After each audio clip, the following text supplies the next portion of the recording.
गांव के दक्षिण छोर पर एक पुरानी जर्जर हवेली खड़ी थी जिसे लोग भूतिया हवेली कहते थे।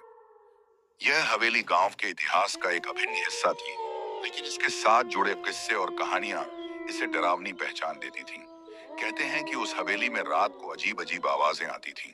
वहां के कमरों में अचानक दरवाजे खुलते और बंद होते, और हवाओं में चीखों की गूंज सुनाई देती थी। हवेली का इतिहास सालों पहले।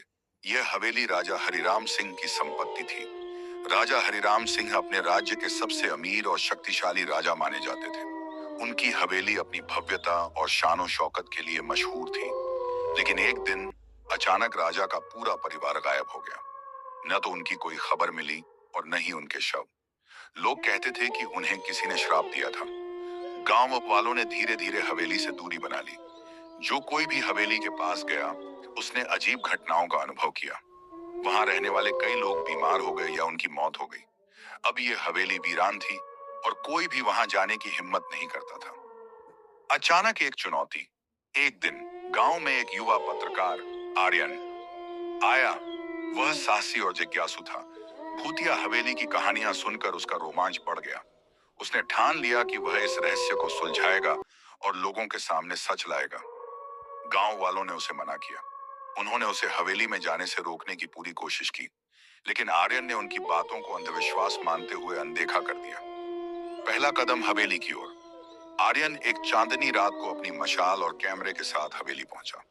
हवेली के पास पहुंचते ही उसे अजीब सा सन्नाटा महसूस हुआ। जैसे जैसे वह दरवाजे की ओर बढ़ा, उसकी सांसें तेज होने लगी। दरवाजा खुद ब खुद चरमराते हुए खुला। वह अंदर गया। हवेली के अंदर अंधेरा था। दीवारों पर जाले और फर्श पर धूल की मोटी परत जमी थी। आर्यन ने अपने कैमरे को चालू किया और हर कोने की तस्वीरें लेना शुरू कर दी। तभी अचानक उसे एक धीमी फुसफुसाहट सुनाई दी। वह रुक गया और आवाज की दिशा में बढ़ा। रहस्यमय संकेत। एक कमरे में उसे एक पुरानी किताब मिली। किताब की भाषा अजीब थी, लेकिन उसमें कुछ जगह लाल स्याही से निशान बने हुए थे। उसने उन निशानों की तस्वीर ली। जैसे ही उसने किताब को छुआ, कमरे की खिड़कियां तेज आवाज के साथ बंद हो गईं। आर्यन ने देखा कि किताब में हवेली का नक्शा था। नक्शे में एक गुप्त तहखाने का जिक्र था। यह तहखाना हवेली के रहस्य को उजागर कर सकता था। आर्यन ने तुरंत तहखाने को खोजने का निर्णय लिया। गुप्त तहखाने की खोज। नक्शे के अनुसार तहखाने का दरवाजा हवेली के पिछवाड़े में था। जैसे ही आर्यन ने दरवाजा खोला, एक ठंडी हवा का झोंका आया। अंदर गहरा अंधकार था।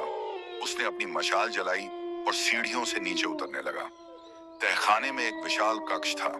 वहां पुराने बर्तन, मूर्तियां और एक बड़ा संदूक रखा था। उसने संदूक को खोलने की कोशिश की, लेकिन यह बंद था। तभी उसे लगा कि उसके पीछे कोई खड़ा है। भूतिया अनुभव। जैसे ही आर्यन ने पलटकर देखा, एक परछाई उसके सामने खड़ी थी। परछाई धीरे धीरे एक महिला का रूप ले रही थी। वह महिला सफेद साड़ी में थी और उसके चेहरे पर गहरी उदासी थी। उसने कहा, मुझे मुक्त करो। आर्यन समझ नहीं पाया कि महिला कौन थी। उसने पूछा, आप कौन हैं? महिला ने जवाब दिया, मैं इस हवेली की रानी हूँ। मुझे मेरे ही लोगों ने धोखा दिया। मेरा शरीर इस तहखाने में दफन है। जब तक मेरा सत्य उजागर नहीं होगा, मैं इस हवेली में भटकती रहूंगी। सत्य का उजागर होना। आर्यन ने तहखाने की तलाशी ली और संदूक के पास एक खोपड़ी और कुछ हड्डियां पाईं। उसे समझ आया कि यह रानी का शव था। उसने रानी के कहे अनुसार उनके शव को हवेली के बाहर दफनाने का निर्णय लिया। जब आर्यन ने रानी के शव को दफनाया, तो अचानक हवेली में रोशनी फैल गई। रानी की आत्मा ने आर्यन का धन्यवाद किया और हवेली से गायब हो गई। हवेली का अंत। उस दिन के बाद हवेली में कभी कोई अजीब घटना नहीं हुई। गांव वाले इसे आर्यन की बहादुरी मानते थे। उन्होंने हवेली को नष्ट कर दिया और वहां एक मंदिर बना दिया। आर्यन ने अपनी कहानी प्रकाशित की और यह घटना गांव के इतिहास में दर्ज हो गई। भूतिया हवेली अब इतिहास बन चुकी थी और उसका रहस्य सुलझ चुका था।